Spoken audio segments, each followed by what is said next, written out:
शुरुआत करते हैं न्यूज लाइव की बड़ी खबर के साथ ही शुरुआत करते चले ईरान का इजराइल पर जोरदार पलटवार आज फिर से आप देखिए किस तरह से देखने को मिला। 150 से ज्यादा मिसाइलों से हमला किया गया है। ईरान के हमले में 2 की मौत हो गई है, कई लोग घायल होने की भी खबर। और आपको ये भी बताते चले कि आयरन डोम को ईरान ने यहां पर चकमा दिया है। इस वक्त की बड़ी अपडेट आपके सामने, जहां पर आप देखिए ईरान का जो इजराइल पर जोरदार पलटवार हुआ है, क्योंकि 150 से ज्यादा मिसाइलों ने हमला किया है और बैलिस्टिक मिसाइलें ये दागी गई हैं। ईरान के हमले में 2 लोगों की मौत बताई गई और साथ ही साथ कई लोगों के घायल होने की भी खबर।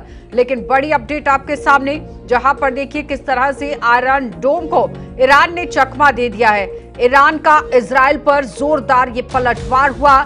ईरान और इजराइल के बीच में अभी भी आप देखिए जंग का ऐसा माहौल किस तरह से बना हुआ है।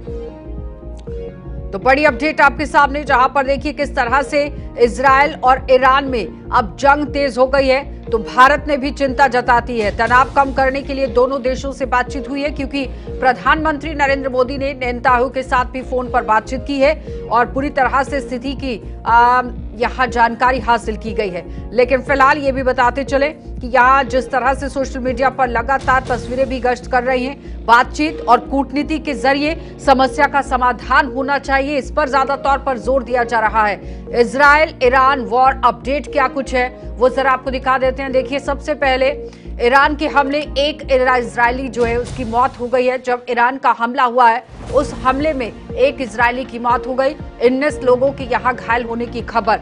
कई घरों को नुकसान पहुंचा है। यूएनएससी में भी यहाँ अहम बैठक बुलाई है, यानी कि यूनाइटेड नेशन सिक्योरिटी काउंसिल की तरफ से बैठक बुला ली गई है। आपात ये बैठक है।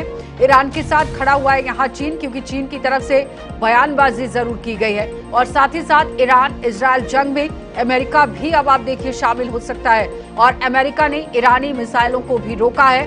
ये बड़ी अपडेट है। और थर्ड सिस्टम का भी इस्तेमाल किया जा रहा है और अब अटकलें ये लगाई जा रही हैं कि अगर जिस तरह से चीन, अमेरिका, रशिया, यूरोप, इन सब की अगर भागीदारी हो जाती है या ये सब लोग अपना समर्थन देते हैं अपने अपने देश को, तो आप देखिए किस तरह से युद्ध जैसे हालात बन सकते हैं। लेकिन फिलहाल वॉर अपडेट जरा देख लीजिए, क्योंकि तेहरान में इजराइल का फिर हमला हुआ है।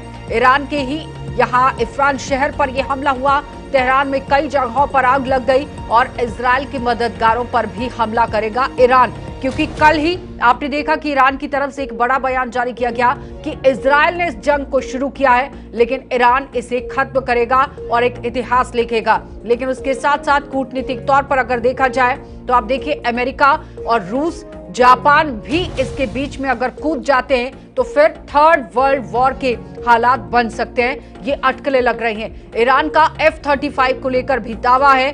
2 F-35 को मार गिराया गया। ईरान के कब्जे से यहाँ आप देखिए किस तरह से पायलट निकालने की बात हो रही थी, लेकिन फिलहाल ईरान के कब्जे में पायलट है। ईरान का ऑपरेशन 2 प्रॉमिस 3 थ्योरी जो है वो रखी गई है।